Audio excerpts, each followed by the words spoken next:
Good morning बच्चों। आज पढ़ेंगे अपन क्लास 12 सब्जेक्ट ज्योग्राफी और चैप्टर 6 और वीडियो 4 आएगा अपन पास में। अपना लेसन चल रहा है अधिवास, जो पहले भी अपन पढ़ चुके हैं। अधिवास क्या है, अधिवास कितने प्रकार के होते हैं और अधिवासों को किस प्रकार से व्यक्त किया जा सकता है। तो मैंने आपको बताया था कि अधिवास किसे कहते हैं। पहले एक बार फिर से अपन रिपीट कर लें इसको कि अधिवास किसे कहते हैं। तो देखिए, ये जो शब्द दिया गया है, इस शब्द को हम दो भाग में डिवाइड कर देते हैं, अधि प्लस वास। क्या करते हैं? अधि प्लस वास। अधि मीन्स होता है ज्यादा, वास मीन्स होता है घर। अधिक घरों के समूह जो मानव द्वारा निर्मित होते हैं उन्हें अधिवास कहा जाता है।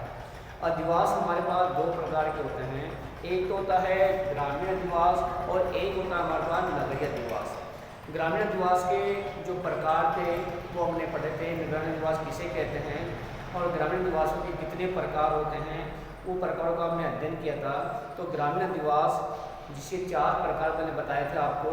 पहला है गुच्छित वसन अधिवास, दूसरा है प्रकीर्ण व एकांकी अधिवास, तीसरा है मिश्र अधिवास और चौथा है अपने पास पल्ली अधिवास। इन चारों का वर्णन सहित हमने अध्ययन कर लिया था कि किस प्रकार से अधिवास बनते हैं और किस प्रकार से क्रिया इनके कार्य होते हैं और ये अधिवास कहाँ कहाँ भारत में बनाए जाते हैं। आज पढ़ेंगे हम नगर अधिवास। नगरीय अधिवास क्या है या नगरीय अधिवास किसे कहते हैं। तो देखिए, आज हम पढ़ेंगे नगरीय अधिवास। नगरीय अधिवास, नगरीय अधिवास की गणना करते हैं तो विश्व में नगरीय अधिवास की गणना अलग अलग मापदंडों के आधार पर की जाती है। प्रत्येक देश का अलग मापदंड होता है नगरीय अधिवास मानने का। आज हम पढ़ेंगे भारतीय आधार पर कि भारत किस प्रकार के क्षेत्रों को नगर मानता है। भारत किस प्रकार के क्षेत्रों को नगर मानता है। तो भारत में देखिए, नगर मानने की कुछ 4 विशेषताएं पाई जाती है जिसे हम भारत में क्षेत्रों को नगर कह सकते हैं। पहली विशेषता अपने पास में है, जहां पर 5000 से अधिक जनसंख्या। पहला मापदंड क्या हमारे पास, भारत में किसी भी क्षेत्र के अंदर अगर 5000 से जनसंख्या अधिक है तो वो नगर की श्रेणी में आ सकता है। ये हमारा पहला मापदंड है कि नगर क्या है, जिसमें पहला मापदंड क्या होगा कि बाहर का कोई भी ऐसा क्षेत्र है जहां 5000 से अधिक लोग निवास करते हैं, जनसंख्या निवास करती है। नंबर 2 है जहां पर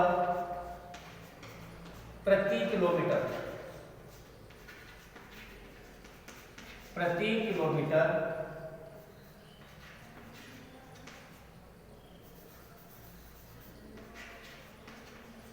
किलोमीटर 400 व्यक्ति घनत्व। दूसरा मापदंड क्या अपने पास है, जहां जनसंख्या 5000 होती हो लेकिन वहां का जो घनत्व है, घनत्व आप जानते हैं घनत्व किसे कहते हैं, परिभाषा में बताता हूं आपको घनत्व किसे कहते हैं। 1 प्रति किलोमीटर या प्रति किलोमीटर में निवास करने वाले लोगों की संख्या का औसत अनुमान को क्या कहा जाता है, घनत्व कहा जाता है। तो यहाँ प्रति किलोमीटर में कितने लोग होने चाहिए, 400 व्यक्ति होने चाहिए। ये हमारा दूसरा मापदंड है। दूसरा क्या है, मापदंड है। नंबर 3 के अंदर आएगा जिन क्षेत्रों जहां पर 75% लोग गैर कृषि कार्य करते हैं।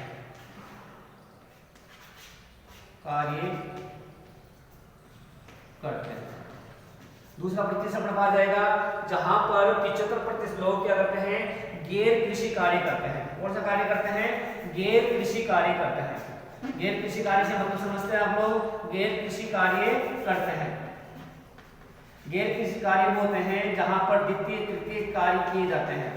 यहाँ पर सिर्फ 25% लोग ही कृषि कार्य करते हैं और 75% लोग गैर कृषि कार्य में लगे होते हैं। ऐसे क्षेत्रों को भारत क्या बोलता है, नगर बोलता है। क्या बोलता है, नगर कहते हैं या नगर बोला जाता है। तो देखिए, पहला पता हो गया जहां पर 5000 से अधिक जनसंख्या हो, जहां पर प्रति किलोमीटर में 400 व्यक्ति के घनत्व हो और जहां पर 75% लोग गिर कृषि कार्य में लगे हुए हों। तथा चौथा अपने पास आएगा इन क्षेत्रों में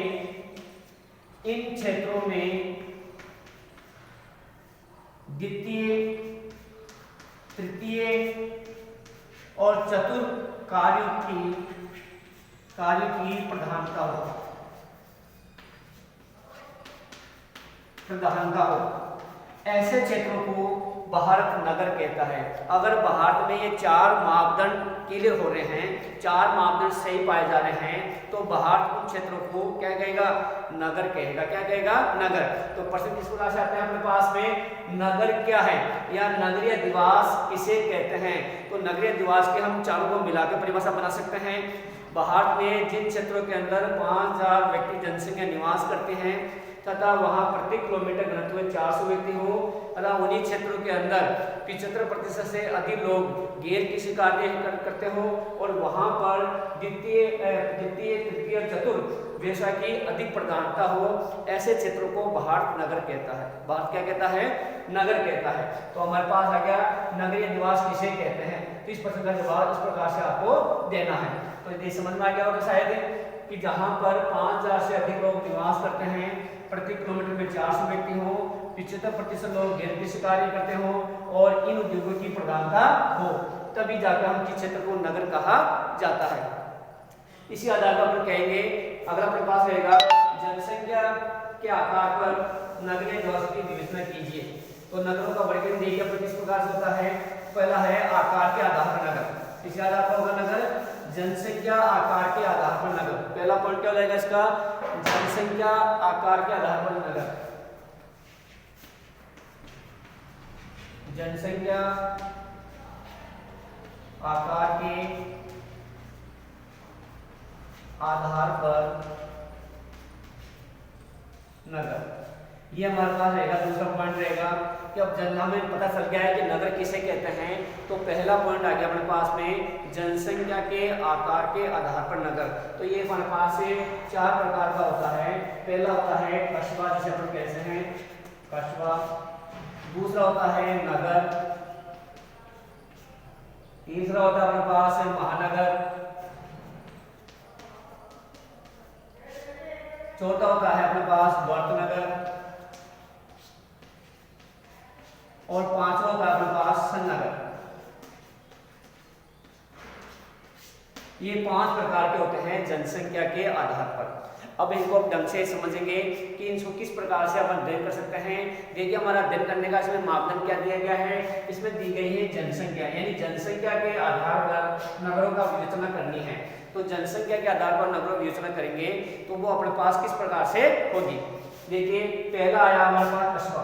कस्बा नगर का ही एक रूप होता है जिसका थोड़ा बहुत सुविधाएं उत्पन्न होती हैं। जनसंख्या 5000 से अधिक होती है, तो जहां पर जनसंख्या 5000 से अधिक हो उसे हम क्या कहेंगे? कस्बा कहेंगे, जो नगर का ही एक रूप होता है। दूसरा अपने पास देखिए तो हमारे पास परिभाषा जाएगी जिन क्षेत्रों में 5000 से अधिक जनसंख्या निवास करती हैं और प्रति किलोमीटर में 400 से अधिक व्यक्ति होते हैं, वो क्षेत्र कस्बा कहलाएगा। दूसरा देखिए अपने पास नगर है।